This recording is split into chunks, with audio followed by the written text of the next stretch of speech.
बेटा मायूसी की बातें नहीं करते, अल्लाह से अच्छे की उम्मीद रखो और अपने घर जाओ। अहमद को तुमसे कभी कोई शिकायत ना हो, उसे नजर आना चाहिए उस माँ की तरबियत जिसने बाप बनकर पाला है। तुम्हारे निबाह में तुम्हारी तरबियत नजर आए। आप अपनी दुआओं के साए में मुझे अलविदा करें।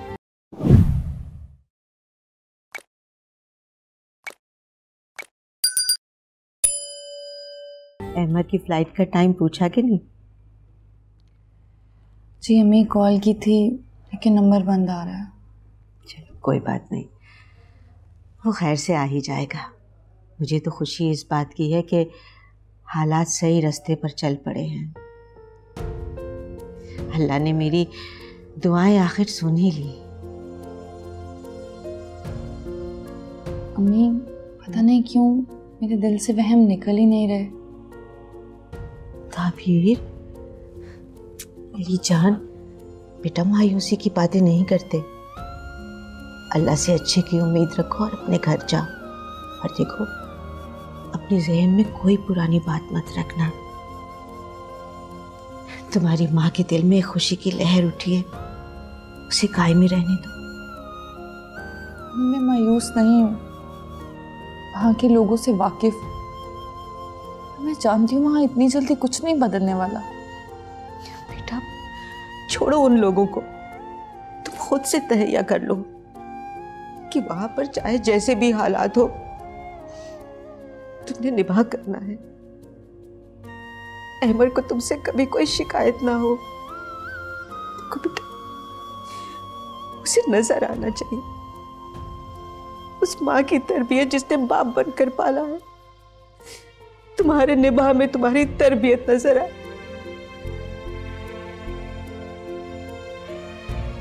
अम्मी पहले कौन सा हालात मेरी वजह से ऐसे थे। मैंने तो हर मुमकिन कोशिश की कि मैं उस घर से जुड़ी रहूं। हर बार हौसला करके मैं खुद को दरो दीवार से जोड़ती रही कि नाकाम रही।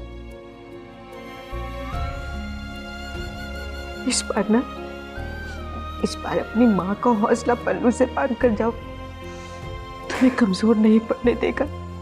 देखो बेटा, इतनी मुश्किलों से हालात ठीक हुए, कुछ ऐसा ना हो कि तुम्हारी माँ जीते जी वो सब देख ना सके।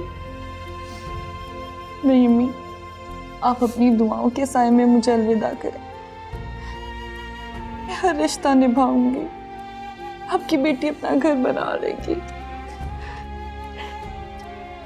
मेरी दुआएं हमेशा तुम्हारे साथ है बेटा, हमेशा तुम्हारे साथ है। अपने आप से जो झूठ बोले थे हमने, आज उसी की पकड़ में तो हैं। जब कोई सच ना सुनना चाहे तो खुद को झूठ से ही पहचानना पड़ता है। मत उलझाओ मुझे इन बातों में। ये बातें तुम ही ने शुरू की। खैर, मैं कल नजम से मिलूंगा। इस वक्त वो दफ्तर में मौजूद नहीं था, तुम्हें मैंने बताया ताकि मेरी झूठी जिंदगी ना रुकने पाए। ऐसा है तो खुलकर सच बोलो, सबके सामने बोलो। हिम्मत है तुम्हें? और अगर हिम्मत नहीं है तो बार बार ये टॉपिक मत छेड़ो। सॉरी।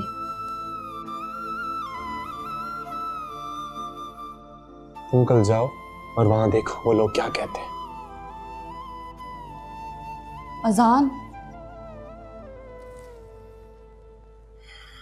सुनो, हम कजन हैं और बहुत अच्छे दोस्त भी हैं। मेरी बातों का कोई उल्टा मतलब ना लेना। और वैसे भी एक तुम ही तो जिसे बगैर सोचे समझे कुछ भी कह देती हूँ। नहीं लेता मैं तुम्हारी किसी भी बात का कोई गलत मतलब, बेफिक्र रहो। अम्मी को बुला कर लाती हूँ और तुम्हारे लिए चाय भी बना के लाती हूँ। बातों बातों में याद ही नहीं रहा जाएगा। इतना तकल्लुफ क्यों करती हो तुम? बैठो।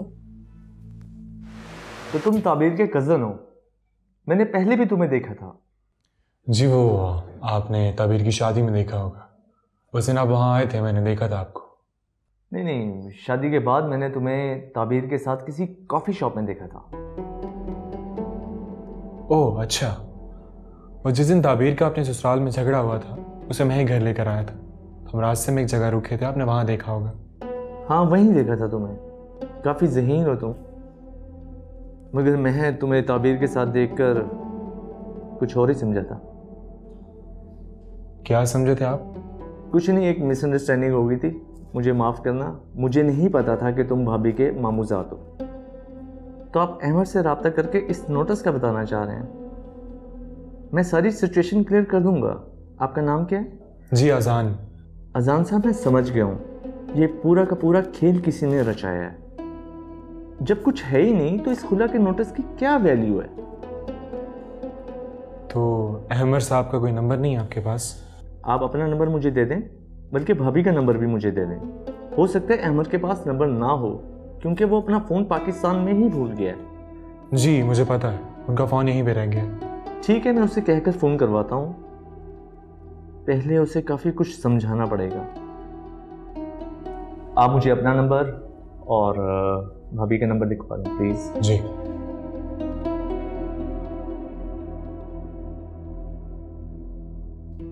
गुड हो गया आजान साहब। हाँ ठीक है, मैं अब चलता हूँ, इजाज़त दीजिएगा। Thank you very much. खुदा हाफिज़।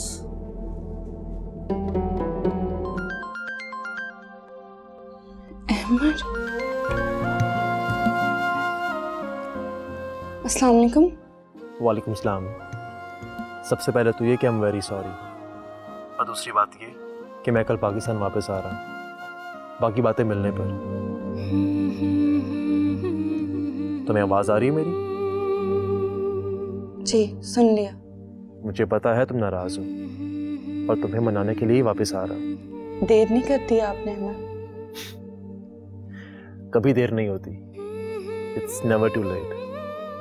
कल आ रहा हूँ ना, कुछ तो बोलो। मैं क्या कह सकती हूँ?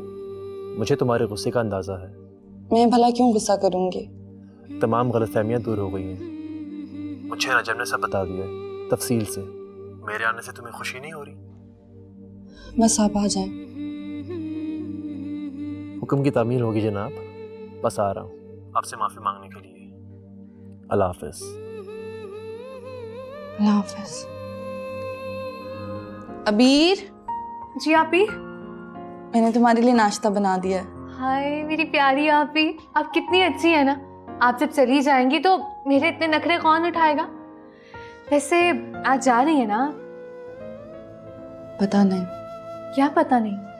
अहमद भाई कह तो रहे थे कि कल वो आएंगे आपको लेने। जो बंदा मुल्क में ही नहीं है उसके बारे में क्या कह सकते हैं? अब तो खुद उनका फोन आया है, सब कुछ क्लियर हो गया है।